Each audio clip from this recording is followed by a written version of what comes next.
lives one day at a time. Kimmy Kim and Elations Radio. They're here to get your day going fine.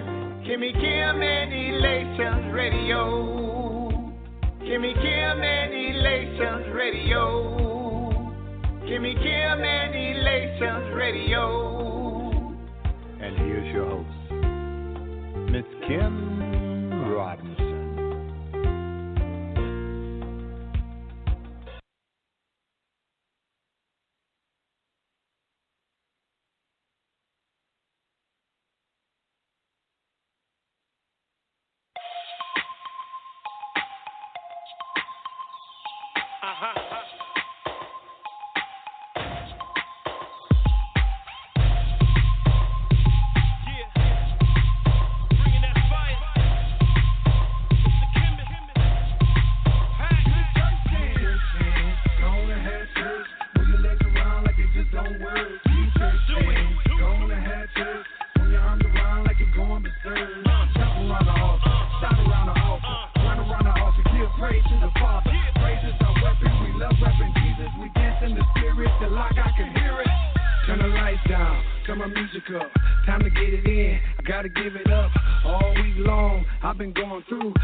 Jesus, we dance in the spirit till like I can hear it.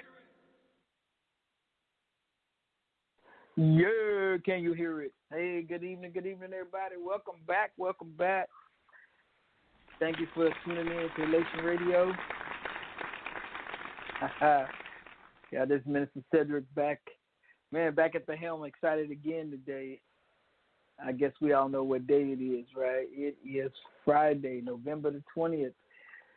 2020, man. I got 10 more days till I hit my 50, right? I'm still claiming 40, but y'all know, anybody who knows, I'm going to hit that hard 50, and I'm going to keep hitting the ground hard, keep running, keep trying to do what God has for me to do.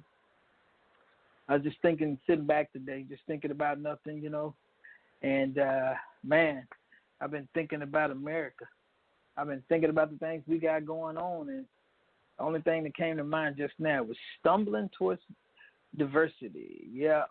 I really don't have much of devotional today, but I want to, we all seem to be stumbling towards something. So I want to talk a little bit about diversity just early. I'm going to make it real quick, short, fast, and to the point. 4 simple verses out of the book of Acts, reading the NRSV, and it says, on Peter's arrival, Cornelius met him, and falling at his feet worshipped him, but Peter made him get up, saying, stand up, I'm only a mortal. And as he talked with him, he went in and found that many had assembled, and he said to them, you yourselves know that it is unlawful for a Jew to associate with or to visit a Gentile, but God has shown me that I should not call anyone profane or unclean. So when I was set free, I came without objection. Now may I ask you why you sent for me? Wow. Ain't that something? See, a lot of times we're stumbling forward. We don't even know where we're going. And God can use anybody. He uses many of us to make up, Let's just face it, this country we call America, this nation that we call great, this nation that so many of us are willing to die for very different reasons. I think we as man, we're stumbling forward. We're stumbling toward that diversity that God wants us to have, but there are a lot of us who are, we just don't want to hear it. We just don't want to hear it. So my thought on this is I think that Christ himself, Christ is enough to break all barriers. That's it. That's all I really wanted to say on that this evening. When you feel like you're better than somebody else, even if you do it unconsciously or, just not intentional, think about it. Know that it's because of Christ. It's because of Christ that any of us is here. And if you give it to him, that he's enough to break all barriers. Having said all that, hey, Jason, hey, Terry, how you guys doing? My 2 wonderful co-hosts are in the house tonight. Tonight, we just want to have a little chat. I got a question that's been on my mind. You guys on with me right now? Can y'all hear me? Yeah, we're here. We got you. Yeah, we're here. I'm here, sir. How are you doing today? I'm doing good. How about you guys? I'm feeling like $3.50. Y'all know I'm doing real good.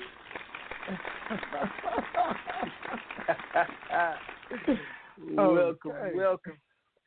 Oh yeah, I'm doing pretty good, man. I hope y'all don't hate the question I got for y'all tonight, but I was talking to a few friends of mine. They happen to be female, and the question was easy. They had some things to say.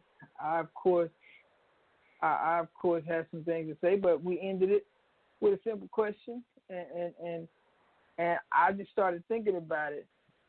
And so one of the things they said, and I don't even know if they said like this in the new school or today, is the thing that these few young ladies said was they need real men in their lives. So think a real man is. And so, but I can tell you what I think a real man is and what they describe. A little bit different, not much, but it's different. And so I wanted to pose that question to my brothers. Real men. What is a real man like in a relationship? Well, when you're in a relationship, to just be called a real man, what does that really mean? Because, see, I think I understand, ladies, and then I find out later on that I really don't. And so I wanted to bring it to my brothers. I wanted us to have a chat about it. How y'all feel about that? Y'all okay with it? Okay. Let's do it. I'm with it. You with it. Okay. All right, so, one of y'all want to start us out? I mean, what do you think a real man is? Because I can tell you some of the things. Okay. Let me say it like this. Let me say it like this. I gotta throw it out there, and I know it's weighing on y'all so heavy right now because y'all just thinking, wow, he just put us out there, putting us out there. All right. So I personally have about 10, maybe 15 things that go into consideration when I think about dating. and I'm afraid anybody who knows me would tell any woman who knows me, they would tell you, yeah, he's afraid to date me. He's a chicken. I'm a chicken. I'm scared. And I'm glad because for me, that's kept me safe. But check this out. When I think about dating and I think about being a real man in a relationship, and y'all help me. So I'm going to go ahead and start it like this. I'm going to start it with a real man, whatever. So for me, a real man loves and respects his woman for who she is. Now, the question to you guys is, A, do you agree? And if you do, explain it. And if you disagree, explain it. All right, so and then we're coming from my point. So I think that a real man loves and respects his woman for who she is. What y'all think about that? I agree with you on that. I agree with you on that one. Hey, Cedric, I agree with you on that. I'm struggling with that right now, right? Because I can't say I 100% agree with you, because I don't think as a man we love a woman for who she is, but we gotta love her for who God made her to be, right? We can't. We have to. Now I say that not to say that, and this is a challenge, right? You see a woman and you see that she's operating not even close to her godly potential, and God's put something in your heart. Holy Spirit has led you, and you see something in her, that she may not see in herself. And it's interesting that you say this because I actually lost a relationship over this because she kept saying, "This is who I am," and she described a person who has suffered so much hurt, pain, trauma in her life that she walked around being insecure, being self-defeating. Just nothing close to what the potential God had for her. And she's like, you have to accept me for this. And I'm like, no, I don't really have to accept you. I don't have to, I can not accept, but it's kind of like, no, we can't be cool with this because if we are operating anything less than what God has for us, we're not honoring him and everything that he called us to do. And for me, a real man makes sure that him and the people that he has, that God has placed in his presence, he makes sure that he creates a situation and an environment for them to honor God. So it's tough because I'm not saying that if I see a woman and she's not there, that I'm going to spend my life berating her or putting her down or making her feel like anything lesser than. But at the same time, I can't accept her being anything less than what God has called her to be. Oh, well, but don't Terry, you want to add something before I jump in? Yeah, but don't you feel like that you have a responsibility to try to? I mean, we're here to help each other grow. You know what I'm saying? If God is giving you a vision and you see that this woman is not living up to what she claims or what she sees, I see something greater. You don't see a sense of responsibility to kind of like have to pour into her or be able to pour into her to see even if she remotely moves in that direction? No, and that's what I'm saying. And what I'm saying is, like, when we see that, and just full transparency, God has given me this in my life. I am not very good at executing. Like, he's given me great vision. I suck at execution, right? Because I am a bit harsh, right? And so many women I've dated said the same thing. You expect me to be perfect. And it's just the way I operate and the way I move, it doesn't really do what you're calling me to do, Terry, to pour into her, to love her to that point, right? Because that's what God does for us. Right. We're not perfect, right? He sees us. He sees the potential in us, but there are times where he's going to be like, hey, bro, you need to get that in line. But for the most part, his direction, his execution, and getting us to that point is done with love, with softness, with whatever needs to be done. When he needs to be harsh, he's harsh. When he needs to be soft and encouraging and loving, he's soft, encouraging, and loving. And I think as a man, that's the thing that we should emulate, and I don't think it's a one-size-fits-all picture. Okay, you know what? But I want to go back to something you said. I want to go. Oh, Terry, did you have anything else? No. I want to go back to something you said, Jason. You said you don't know that God has called you to love her as she is and you try to love her for the potential, for the person she has the potential to be. Am I right? Did I get that twisted? I mean, I'm paraphrasing what you said, but that's kind of what you said, right? Not so much love, but accept. How about that? I'm just trying to get your words. So you accept. believe that God calls you to accept the lady for who she's supposed to be. That's the way you want to love her, right? Hello? So I would say that I can love you, but I don't have to accept you, right? And so that's the delicate part. Here's my thing, Jason. Right. Like, bro, that's like, man, I wish I had some women on. God, that's like, man, that's so far. That's not even. I'm not even gonna go biblical. That's not even. You know what that is? You remember one of my favorite movies is The Color Purple. That's Celie and Mister. That's Celie and Mister. Okay, hold on. All right, hold on, wait a second. Before you go any further. Now, I gotta say something on that comment. Oh, geez. Nowhere. Hold on. Great. I'm glad you said that. I think that's just accept me. I gotta say something on that one. I kind of get what he's trying to say. I don't think it's accepted. I think he's saying that he's going to love her regardless. No love. Because we want that love. Okay. We don't want to be accepted. I think that's what he's trying to say. I think that's what he's saying. Right. So I think the best example is this. You know, as a Christian, you know, we have very strong views about, let's say, like homosexuality, right? So if I meet somebody who's practicing homosexuality, I'm going to love them, right? Because that's what God calls me to do. But I'm not going to accept that lifestyle, right?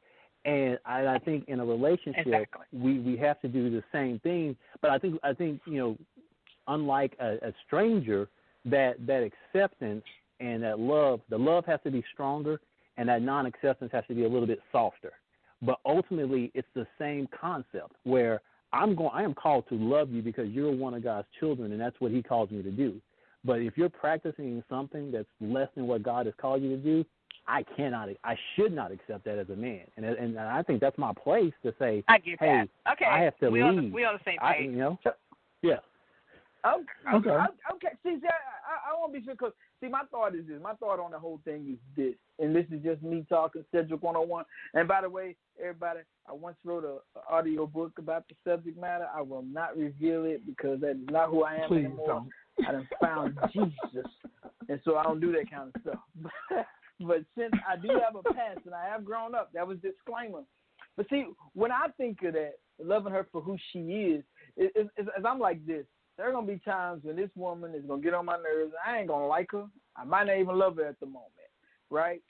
But when I do show her or say that I love her, I'm not just loving her body or the money she has, things like that, right? Those are things that's all about her. I'm going to make myself aware of who she is. Like, you can love a woman's physical appearance and just be completely into the physical, but you could also love the way that she takes care of herself. You could also appreciate the way she takes care of herself. You can also respect the way she carries herself, right? So me, when I think of love, I focus my attention on what I like to call true beauty, and that's everything within. So I start within. Then I get into her sensibilities, you know what I'm saying? I look at her personality, you know, then I want to treat her like a lady. I want to treat her like she's special. Check this out. I personally am the kind of guy is I want to respect her, and I want her to feel dignified. You know what I mean? Like, wow, I'm really special. And then on the other side, to show her this, because most of this goes on in my mind, I want to do something. I want to do nice things for her too. Like sometimes she's going to come home. Let's say we don't live together because we're talking dating now. For me, maybe I meet her at her place and she says, I'm tired. I rub her old crusty little feet, and I don't call them crusty when I rub them. And I put some shea butter on them. Y'all know how we do, right? And I might cook her favorite meal. You know, so I don't mind, you know, giving all of me because I want all of me to be with her. So anyway, I think a man needs to love and respect his woman, but I think he needs to be able to show her in a language she understands that he loves and respects her. Does that make sense? No, it does. It does. Y'all got y'all notepads out. Y'all writing in y'all notepads. Okay. All right. Now I got y'all notepads out. Don't be trying to use none of this, man. Don't be using none of this stuff. Okay. All right. Okay. Now I got a couple of things that I like. But anyway, I'm gonna start my next question off. And my next one is a simple one. It's real simple. And I want y'all to tell me how y'all do this. A real man commits to his relationship fully. I'm just saying a real man. That's what the whole thing is about. Because I was busy talking to some ladies, and they kind of educated me. Kind of like Kim jumped in, Jason, to cut you with that knife, but, you got you bandaged up. So a real man commits to his relationship fully. Now, so I love y'all. This is probably not a good one to me. This probably might be my last time with you guys because I would tell you I have a very different view on dating and relationships, right? All right, you said it's going to be your last time. Whoa. Y'all might kick me out after this. I'm just going to say. All right. So he commits for me, to the relationship fully. So for me, I think the commitment, and it's going to sound really crazy, is not to the individual or the person, but it's to the person that brought you together, which is God. Because I say that because of this, and let me kind of explain what I've seen in my life. I've seen people get married and be married for like 18, 19 years, and then all of a sudden get divorced. And I'm thinking to myself, and you never talk to them, you ask them what happened. Oh, we grew apart, or it just wasn't working, or we should have done this a long time ago. And when I look at it, I mean, to be real with you, the person that I fall in love with today and marry today, she is not going to be that person in 5 years, in 10 years, in 15 years. So my commitment, if I'm committing myself to that person, then I've also have to be committed to that change, right? However, if I commit myself, if I say God has brought this person into my life and I'm now committed to him in such a way that I say no matter what happens, I'm going to honor that commitment, then that prepares me for the change that she may go through, right? So like you said, Cedric, there may be days that you ain't feeling her, but my commitment is not to the person, so I don't care what the person does or gives, right? She may give me garbage on the day, but it's like, you know what? I'm not committed to you, the individual. I'm committed to my God and bringing us together. And because I'm committed to God, I'm going to treat you like he calls me to treat you, not what you are giving me right now. So I think to honor that commitment, for me, it's I approach a relationship that, okay, guys, if you put me in this relationship, then I'm in. And I have no reason to get out. I have no reason to deviate from it. I have nothing else to do but to honor you to the fullest of my capability, and regardless of my circumstance or what she's given me. All right, so we got the PhD version because Jason, I got to admit. What's the real version? I think I understand what you were saying, but I'm lost. That's PhD. Terry, you want to add? What you think? I was going to ask, so then if that's the PhD, then what's the real? Well, that's what I'm asking you, Gene. And that's what I'm asking Jason. That's what I'm sitting here thinking. I'm like, okay, if that's the PhD version, what's the real? That ain't what he said. I said that. Okay, well, I was saying the same thing.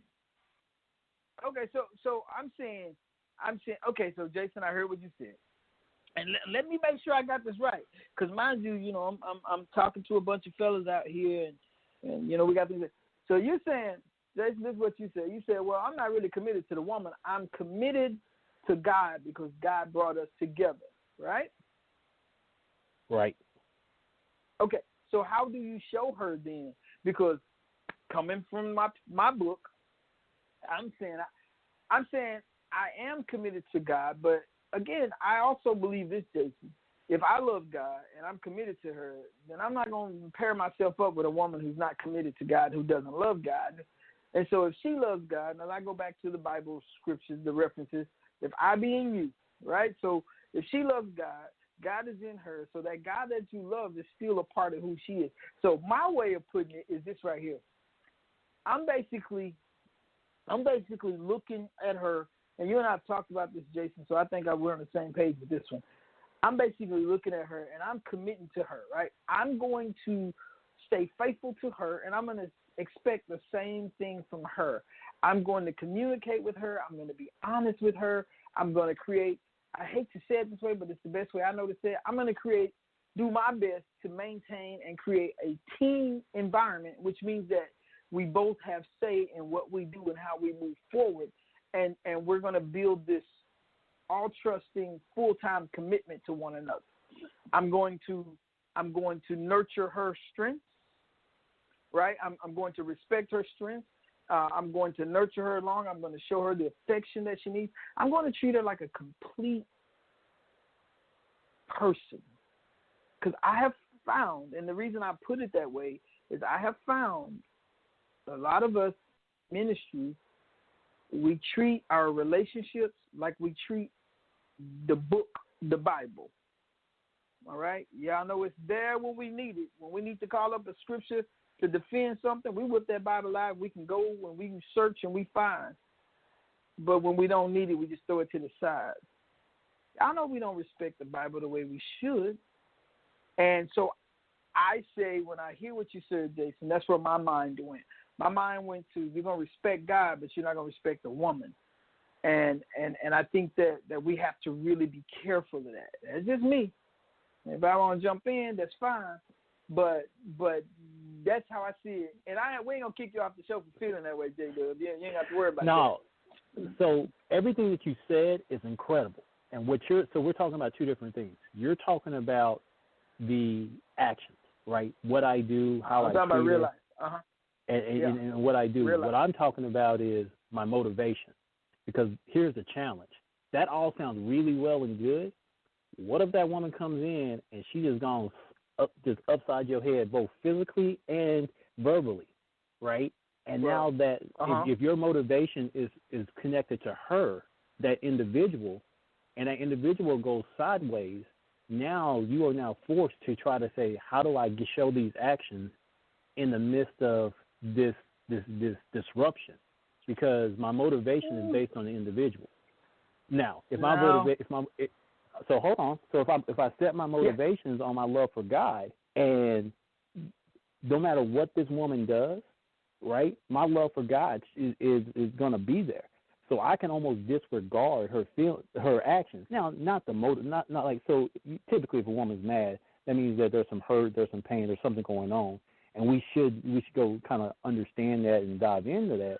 But it doesn't. My motivation does not sit on the individual person, because if something goes wrong with that person, and I've seen this happen in so many relationships, where I'm so committed to her, and they really are committed to that individual, but when that individual goes sideways, right, and they lose their way, then the whole relationship starts to get tested.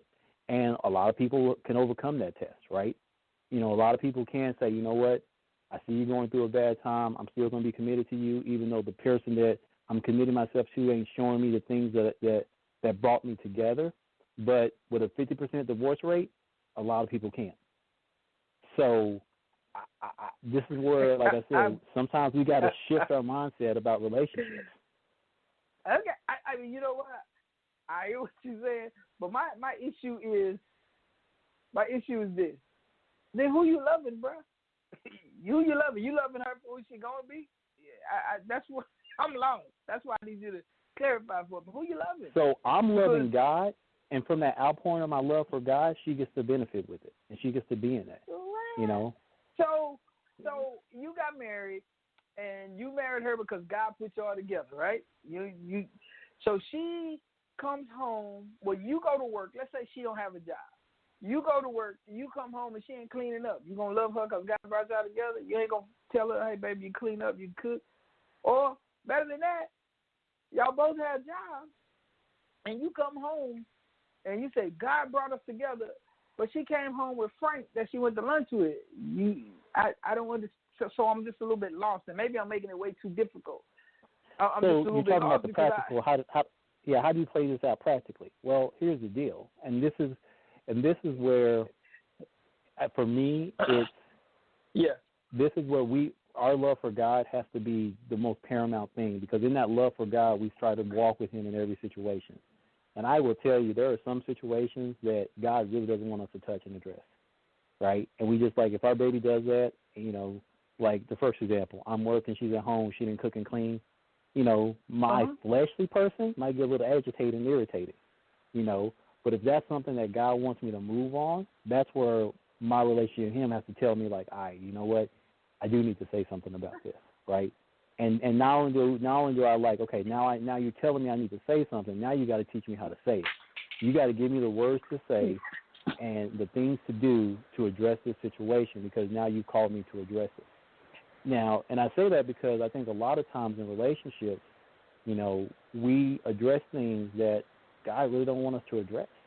And when we get caught up in our own feelings and, like, how I feel for you and how you feel for me, then it's easy to lose track of that. I mean, you're annoying me because you're doing that. Well, it might be annoying to you, but, I mean, is this something that God wants you to address? Wait a minute. Okay, so I'm going to ask a whole bunch of more questions now. I'm liking your one-on-one.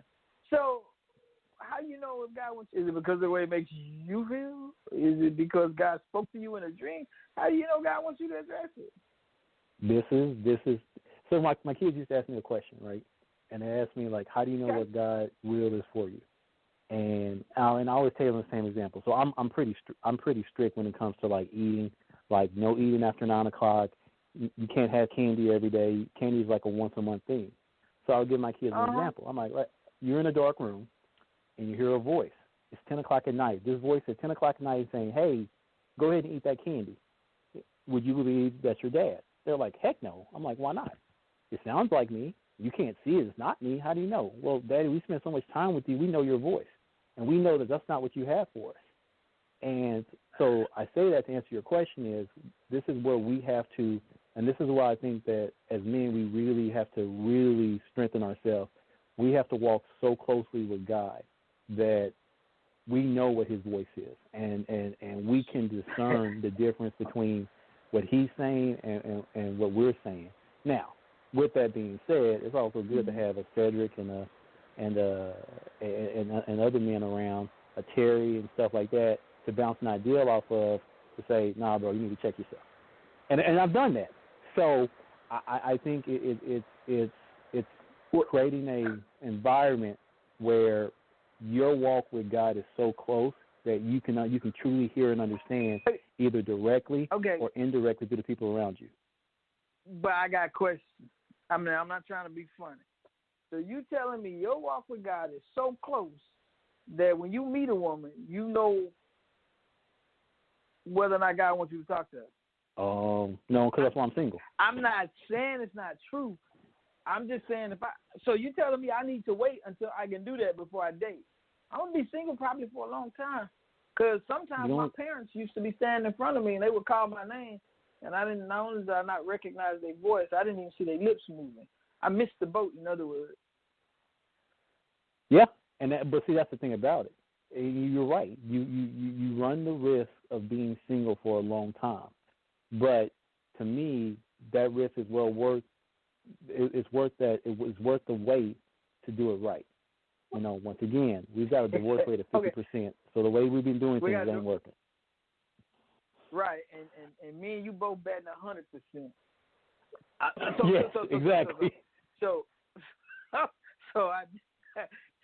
what I'm saying though, back to my thing was fully committing, and to me, fully committing to your relationship, your woman, because for me, I believe what you said. If you believe God brought you together, I'm going to be fully committed to what God has brought together, which is going to make me fully commit to her. And because I love her, because I love God, and I respect what God has done, I'm going to be fully committed to the relationship. Now, fully committing to the relationship means everything she brings to the relationship. Because tell me if I'm wrong, Terry. When you meet somebody, when a man and a woman meet for the first few times, You're not meeting that person. You're meeting their, what I like to call their representative. In other words, everybody's on their best behavior. Am I right? Right. You're correct. So Jason, I like what you said. I'm just a little lost. I'm not gonna go that route because I believe God. I believe in God, but I also know that God gives us. We are creatures who have the freedom to choose, and God gives us that freedom. And so I think sometimes you can meet the right person, and maybe God ordained you to be together, but that other person decided, I don't want to be here. And, well, they gone. So that's just me. That's just me. But I'm going to ask a question. Can I ask a question? Let's lean in there. But let's look at Hosea and Gomer. So we look at that relationship. That was God talking. I love that story. Yeah, I mean, and if you think about it, I mean, God, he told Hosea, you need to go over here and marry this woman over here, right? Mm-hmm. So it means he had to accept her for who she was. Does that make sense? But, yes, but let's keep in mind. Let us not wait a minute. But let us not take that book out of context. That relationship. Was not about them being lovers. It was about Israel's relationship with God.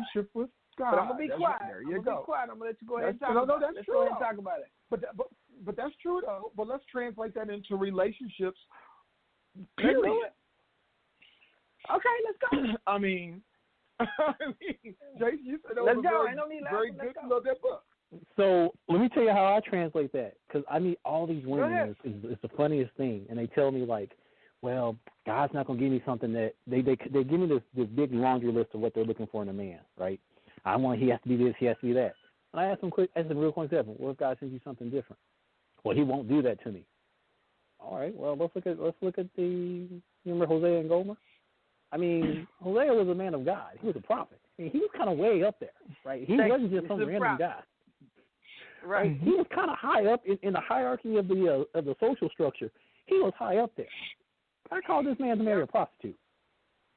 And you telling me that same guy, this same guy won't bring you somebody, is going to bring you your perfect person. Because I'm telling you, as a prophet, I don't think Hosea was thinking like, oh, God, you're going to send me this woman and she's going to be a prostitute. And not only is she going to be a prostitute, she's going to still be prostituting after I get married. And I'm going to have to go pick her up a couple of times after she had babies with other men and everything. And not to mention I'm have to spend every dime I save to buy it back. Right? Yeah, I went so. So, in the terms of relationships, what I always tell people is like, man, we can't. If we are committed to God, we got to understand what He brings in our life, and sometimes those things He brings aren't going to be pretty, right? And so, with that story, you gotta. So for me, that's why I have to be God led, because there are probably some. If I was in Hosea's shoes, I'm telling you, where I am in my walk, I wouldn't be able to do it. But the thing about it, though, Jason, the kicker is though, but that's what God is pretty much putting that people are going to be coming into our lives. They're not perfect. They don't have it all together. But the thing about it is that like you said earlier, but I don't think you really understood I don't know if you understood what you were saying or not, is that if you see something in that person, and that person also may see something in you. I'm gonna give you an example. I know when my wife and we hooked back up again. One of the things I remember, I took her out to dinner. She had come home, and I took her out to dinner, and I told her all this stuff that I've been dealing, some of the stuff I've been dealing with, and why I was off and on with the relationship, and blah blah blah blah blah. She sat around the table. She said, "You know something? But I still love you." Okay, so, and she started talking about these things that I didn't even see in myself. But then the more I got to know her, I started seeing things about her that she didn't even see in herself. And so I started supporting her in those things. So it was a give and take. And we grew together. You know what I'm saying? So it's not like I'm way up here, super way up here, and she's way down here, is that no, we grew together on that. Does that make sense? And so, and I guess what I'm hearing you say, that's not the case, but it's going to have to be. If you're going to be, you may be missing the very one that God would have you to be with, because you think that, I'm trying to be super spiritual with this thing, and it really, you may be missing the one that God has for you based upon your stipulations and what you feel and what you think, and it may be the one that God has for you. But I want both your. I would tell you this. I hear what you're saying, Terry, but it's funny. Like, my mindset toward women is I don't have a type. I have what I want, and I tell God, this is what I really want. But if He puts somebody, I have decided, like, if He puts somebody in my life that's 100% opposite of what I want, then I've got to let that go. You're gonna go for it. So to your point, Terry, I hear what you're saying. I'm sorry, I missed that. You said you're gonna let him go. You said you gotta let that go. No, I gotta let my ideas of what I want in my life go. And so for me, like, so that's kind of what I'm saying is when we commit ourselves to God in that walk, then we do what the Bible tells us to do. Yeah, but think about this. Since y'all brought Jose in, when y'all get a chance, I want y'all to go look. I love this book. This is one of my books that I've read many times. And when you go into chapter 1, I think it's in the first of it. Chapter 1, I'm going to say verse 1, 2. But God commands Hosea, He says, go take yourself a wife of harlotry and have children, right, of harlotry. And then He says, for the land commits flagrant harlotry, forsaking the Lord. Listen, I'm bringing that up to say this, that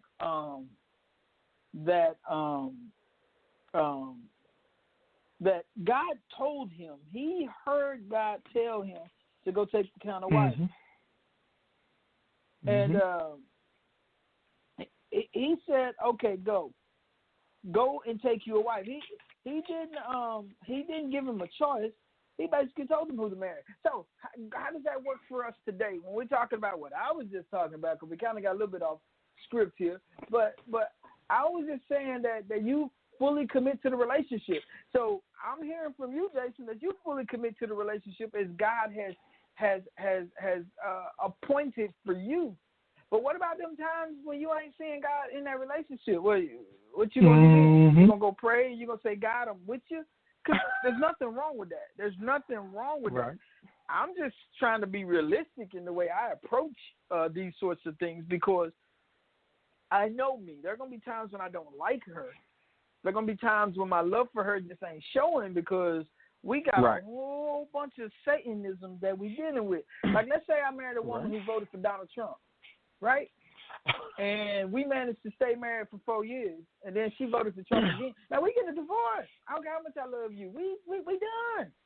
And that, now, of course, that's an extreme example, but that's very extreme. But it's the truth. But all I'm saying is, I mean, so I'm saying you got to be. You're saying you fully committed, and the reason why some of your relationships don't work is because you're fully committed and she's not. Am I right? Well, I would tell you what I've noticed in my previous relationship, and this is, this is why it's important, because I know me, and if I ever feel like God has said this is the woman for me, then I'm locked in, right? However, if you don't, and this is where I realize where I am in my walk, that I'm not to that point yet, because there are sometimes I'll put myself in a situation where I'd be like, well, God didn't say no to it. All right, well, I guess I'll do it, right? And that's not really walking in the spirit. That's walking in my own flesh. All right. I want to change our conversation a little bit. I know I'm talking about real men, but let's go ahead and get a little deeper in real men. I hear what you're saying, Jason. So let's talk a little bit about that. Let's talk a little bit about that right there, because I imagine you ain't the only brother who struggles with what you're struggling with in that. I don't think that I struggle with it as much, other than the fact that I'm a bit selfish when it comes to relationships. I want what I want, and that's it. I ain't trying to hear it. I'd rather be by myself. So let's go and talk about that, Jason, what you're talking about. When do we know I mean, how do you get to that point? I mean, Terry been married since Jesus wore sandals on earth here, so he's been married for a minute. But how do we know that? How do we get there? Because here's my thing: as men, how do we get to a point where we want to protect our woman's emotions and her physical being? How do we get there? If structure is like Hosea. Like at one point, now let's just be honest. The three of us know the story of Hosea. At what point, as a man, do you go to your wife and say, "Hey, no, you ain't finna go hang out with all these rich guys"?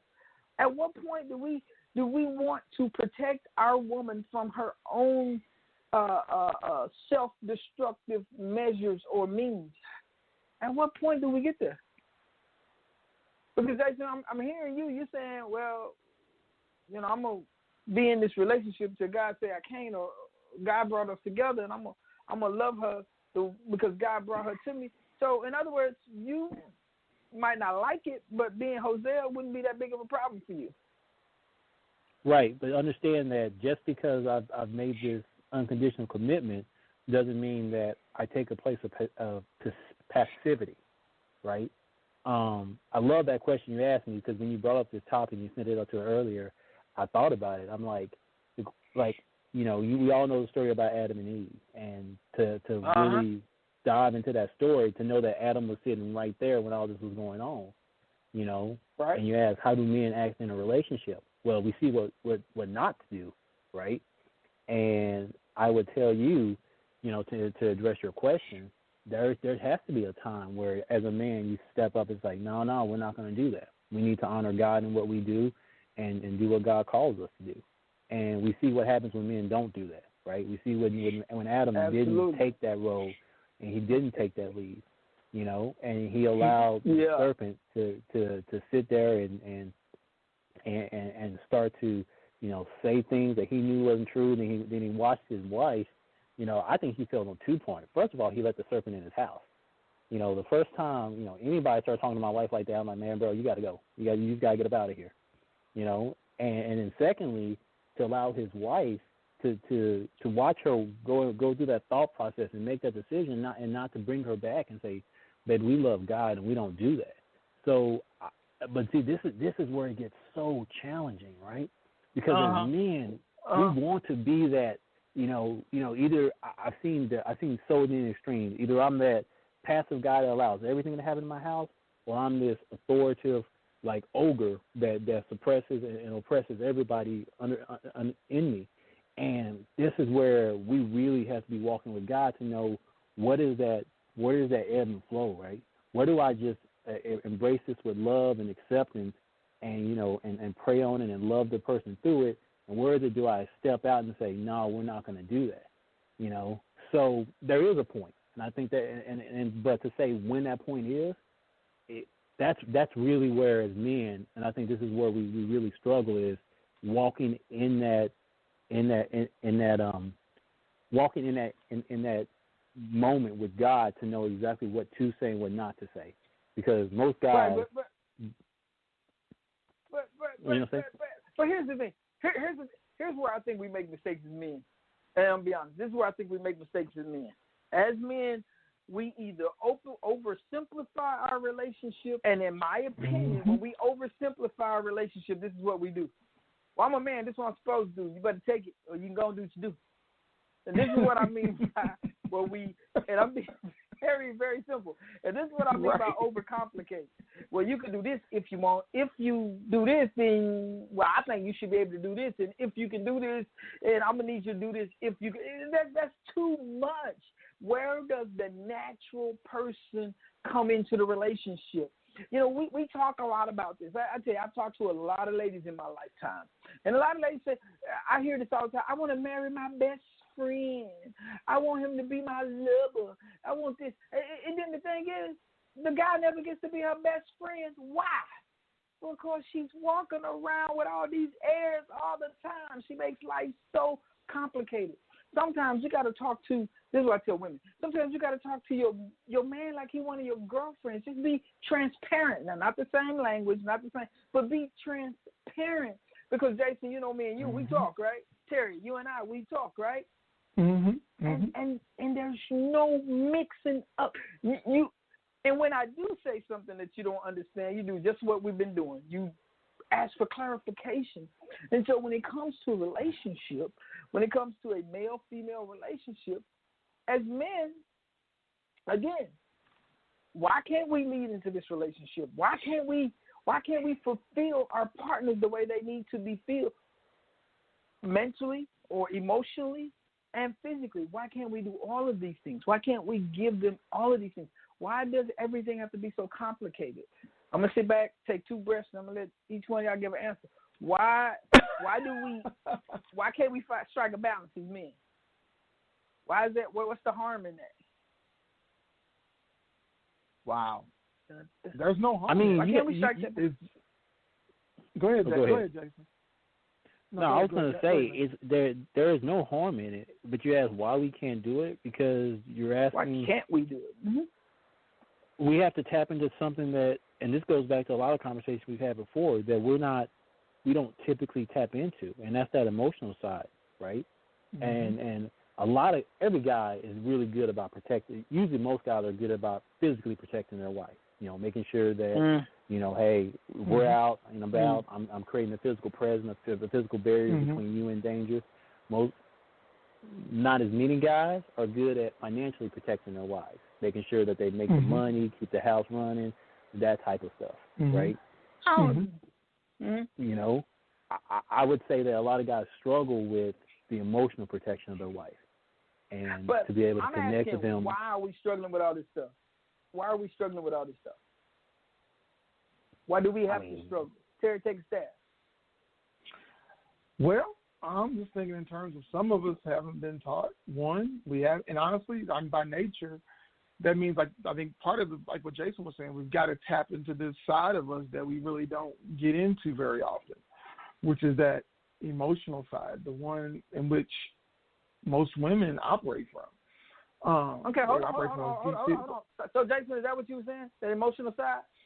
Yeah, that's exactly where I'm coming from. Okay, good. So, Terry, why is it so hard for you to touch into that emotional side? Oh, gosh. Because, I got my own set of emotional stuff that I got to deal with. It's very hard for me to deal with me and somebody else. And, that makes it difficult. So, Jason, what about you? Why is it so hard for you to get to that emotional thing? You got to think about it. We're not taught to as men.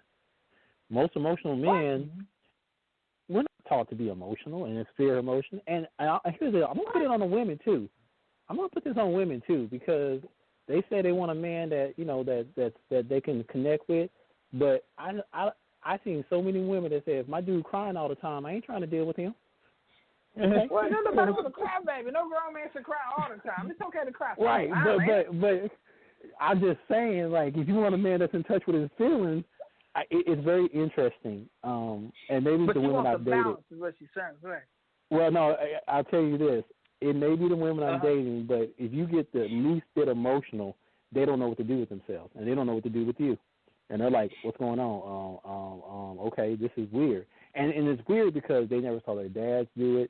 They've never seen the men in their life do it because typically men don't show those emotions, right? Mm-hmm. Real men show emotion. But a real man does. But a real man does, but for too long, this world has been permeated with non-real men. And it's going to take time for women to get comfortable with seeing a man cry. And some women are lucky because they've grown up in that situation. And they've seen their dad, and he was a real man. And he was a real and the funny thing about it, if you look at the scripture, Jesus is I always say Jesus is like kind of our pinnacle of manhood and what he does. And he was an emotional person. He was strong when he needed to be. He was encouraging when he needed to be. He was direct when he needed to be. He was soft and loving when he needed to be. So the idea that being a man just means being strong all the time is really ain't biblical. First and foremost. Well, but that's not what that's not what we're saying. That's not what we're saying. But I do understand what you're saying. I just got a lot of questions, and I'm just trying to get a few of them answered because my next thought is something you just said is this right here. I believe that a real man speaks his mind to his woman. What y'all think? I agree with that. Man, y'all show is awful quiet over there. What's going on? No, a real man speaks his mind to a woman. I totally agree. But the thing about it, okay. I'm listening. I mean, it's okay. I mean, it's nothing wrong with speaking your mind. But the thing about it is. Okay, but the thing about it is that individual has got to be at the place in themselves to be able to feel comfortable and feel not necessarily comfortable with comfortable with themselves to be able to put all that out there. But also you got to be able to trust the relationship and trust that whatever is said, it's going to be handled with care too. You got to be able to trust. So it's twofold. You got to be able to trust the relationship. You also got to trust yourself. Well, wait. See, my thing is I'm believing, y'all got me. I'm with you. I'm believing the things you say. And I'm saying a man should speak his mind because one of the things I believe we have to do as men, and the reason I believe we need to speak our mind is one, y'all know like I know, if you just constantly saying yes, yes, yes to your woman, a yes man is no man at all. It ain't no man. If you're constantly saying yes, yes, yes, she's going to be thinking why. If you're always fighting and being confrontational, she's not going to want to deal with you. But I think a certain amount of debate or conversation in a relationship is extremely healthy because she gets to learn who you are and what you think and vice versa. And she doesn't look down upon you. And then here's the beautiful thing is, look at this. Here's the beautiful thing. She learns to tell you no without any fear of reprisal. And so do you. You both get to do that with each other, right? And so I just think that you're not going to agree on everything. So it's important for us to speak our minds because a lot of times, I know me personally, I've been guilty of some things in my past where I just go along. I go along to get along. You know what I'm saying? And then that get along don't stop. Not you. And you're like, okay, this is annoying. This is weird. I went along with this the first 6 times. I don't want to do it no more. I'm not doing it anymore. And now you done hurt her feelings because now you done lied to her because basically that's what I did. You know, we want to get back. So another thing, this is the thing I think Jason really was hitting on all night for me, was another thing that I think that is, as real men, check it out, here it goes. We have to stand up for the relationship. What do you mean when you say stand up for the relationship? I'm glad you asked. Remember when you said, Adam, when the serpent was talking to Eve, you would have said, hey, homeboy, get out. Adam let him in the house. Remember you said you would throw him out, you wouldn't let him in? Right. If somebody came to your house, asking inappropriate questions to your wife or you ask them to leave. If they're in your space and they're being inappropriate, you ask them to leave, right? Right. And if it's a friend who doesn't like your significant other, you go and you try to figure out what's wrong. And if it can't be fixed between the two of them, well, if you're like me, you just don't bring them two together, right? But if it's a brother, then same thing. You talk to your brother, hey, man, this is my relationship. I need you to respect it. So I believe that as a man in a relationship, you have to stand up for that relationship. Okay. Even if it means asking mama not to fuss at her so much. Mama, can you not criticize my woman so much? It's really hurting her feelings. Well, Terry, that girl can't cook, and you know it. Mama, I know, but we tried cooking this, and she just ain't got it. Leave her alone. Is there anything wrong with that? That's nothing wrong with that. I'm just being honest. And then the next thing, I know we got to close out here in a minute. And my last thing is this right here.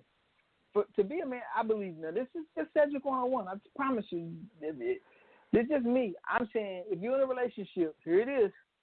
This is where I get in trouble at Jason. I believe that a man and a woman in a relationship ought to be allowed to pursue things outside of the relationship. Now, let's qualify those pursuing things. It ain't pursuing other people. It's I ought to be able to live out some of my passions. Let's say I'm a fisherman. I like ice fishing. My wife hates the outdoors, and she ain't going fishing for nothing but a diamond ring in a jewelry store. I like the call of the wild. I think it's perfectly healthy for me to get with my boys and we go on a fishing trip for a weekend. I like pro football. She hates sports. I think it's perfectly fine for me to say, man, I'm going to a football game with Terry and Jason.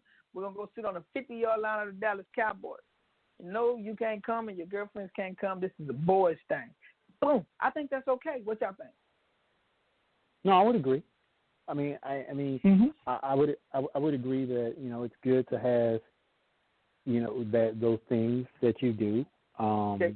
And now, I would temper that with, you've got to do it within the confines of the parameters of that relationship, which means that if you marry an insecure woman who needs you like 23 out of 24 hours of the day, well, you only got 1 hour to spend with your boy. Is that a relationship? Well, I mean, if that's the one, that's the one that you're in. That's the one that it is when you're in there. Yeah, well, we ain't gonna use that hypothetical because that's an unhealthy relationship, and somebody bound to die if I'm married to him. They're gonna kill me because I ain't gonna never do right. But check it out. Oh God. Here's the reason why I came up with my list the way I came up with my list, and my list is very simple in my opinion. I came up with my list the way that I came up with my list is this right here. And I know we're about to get ready to close out. Sister Kim, go ahead and cue up the music. We're about to go in and smoke this out because I can feel my two partners about to get upset with me. But check it out. The reason I feel this way is this right here. Is the relationship cannot define who you are. You can't say I'm Terry and I'm in a relationship with Bridget and that's my wife. That don't, yeah, for real. That relationship is a part of your life. But if you make it the sole purpose for your life, man, you're going to have some problems. Right? In other words, the relationship can't define you. No, you have to define the relationship, and it's two people, right? And it takes the both of you to make this work. It can't be just about the man. It can't be just about the woman. And another thing we mess up as men, we try to pacify our women sometimes. And women do it to men too. Let me fix it. We try to pacify each other. How many of you know that a baby is hungry? You can give that baby a pacifier, and the baby is cool for a few minutes until they realize their belly is still growling. And then they're going to start crying. Pretty soon they're not going to want the pacifier anymore. Am I right? We all got children. We know that. They're going to want some milk. Preferably some milk with some cereal in it so they can go to sleep. And that's what we have. The cereal represents the substance of our relationship. The foundation has to be solid. So, Jason, I go back to what you said about God and putting God in a relationship. And that's the reason I came up with the list that I have, is we have to have God first. Because without Jason, Miss Jason needs to still know Christ. Without Miss Jason, Jason still needs to know God. And that's the whole purpose behind this. We don't need to do busy work. We don't do any of that. We concentrate on our relationship as we concentrate on our relationship with Christ. See, Jason, the only thing you said that I'm kind of on the fence about is this. If you're so busy having this one-on-one relationship with God, then when do you invite your wife into having that same one-on-one relationship with God? That was the only question I had. So with that being said, anybody got anything to say? Because, you know, this is y'all know y'all hanging out with Sedric, with Minister Sedric here, and my two partners in crime, Jason and Terry. I just want to say that nobody has got this 110%. None of us do. But we can make it work. We need to really, really, man, I'm telling y'all, if we cared as much about our mates as we cared about ourselves, if we thought as much about our mates as we did ourselves, if we thought about it as much about their happiness, their joy as we did ourselves, man, we'd be in a lot better place right now. So with that being said, y'all know what it is. If y'all chasing a relationship, I'm telling you, consult God first. If you're chasing a friendship, consult God first. And then y'all know what to do. You find it, you chase it, you embrace it. That is our relentless pursuit. I'm telling y'all today we're going to go ahead and close out our show. We hope to see y'all again next week. I got some special announcements I need to make next week, okay? But have a nice evening. Mr. Kim, go ahead and cue us up with the music. Jason, Terry, thank you guys. I love both of you brothers. All right. Thank you. And we're going to get this right again. Love you. All right. God bless. Have a good one, man. Have a nice one. Bye. Enjoy your weekend. Go ahead. True, too. What's up, DB? I think we're going to make them swag it out to this one. Yeah. They going to dance to this one. I can see it. Yeah. Give me some love. Give me respect. Give me respect. Give me my God. Give me some space. Give me your blessing. Dance like you holy. Dance like you holy. Give me some love. Give me respect. Give me my God. Give me some space. Give me your blessing. Dance like you holy. Dance like you holy. You say you're real with it. So real with it. Then you mean your big gun chillin' it. Cause the dick is you don't know who you dealing with. Show me some respect, cause I ain't cleaning with the silliness. Surrounded by the fake, you don't really get. Never compromise for some dividends. I did it before, but I never will again.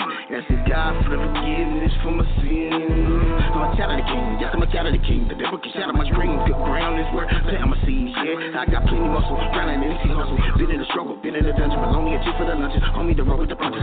All people perish for the lack of knowledge. Why you think we are trying to violence? College, it ain't for everybody. Some intelligence, stack your wallet. I been real, told you I'm cold like a windshield. Roll like a big wheel, spinning like windmills, and we will. Give me some love, give me respect, give me respect. Give me my God, give me some space, give me your blessing. Dance like you holy.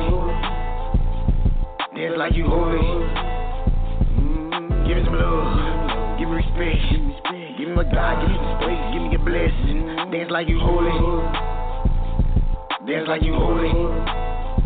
Everything they do is in love. Face you close and I can see the pose. I told you. They act so holy, act like they don't know me. Mess up my energy, offensive, religiously, unevenly yoked. They don't mix with my chemistry. You're a prophet out of pocket, speaking in riddles all off topic. Playing in starships and rockets, spinning the word bicycle sprocket. What is job said, heaven or hell? So what I dwell will I prevail. It's the journey getting close, I am a saved by the bell. Purposely ordained to carry today. Baptized in the joy and pain, not a slave, turning the pain. Toss a car, breaking the tray. Chopping it out like I get to it, ain't easy being true to Holy Ghost. Fill the room, now I'm attacking all of these. Silicon tea, I think it's all needed. Like an opinion, give me a minute. Everything good come from God. So I order off to me, you bop my head like the baby. Ain't no ifs, ands, or maybe. Keep on walking in the light, while the rest be so safe. They can love me, hate me, the blood is thicker than gravy. Two on the word, meditate daily. Shocking, amazing grace covers the room, ready, set, boom. He ain't dead, you heard what I said, the living bread. Go check the tune. The bridegroom's returning soon, gang. Give me some love, give me respect, give me respect. Give me my God, give me some space, give me your blessing. Dance like you holy. Dance like you holy. Give me some love. Give me respect. Give me my God. Give me some space. Give me your blessing. Dance like you holy. Dance like you holy.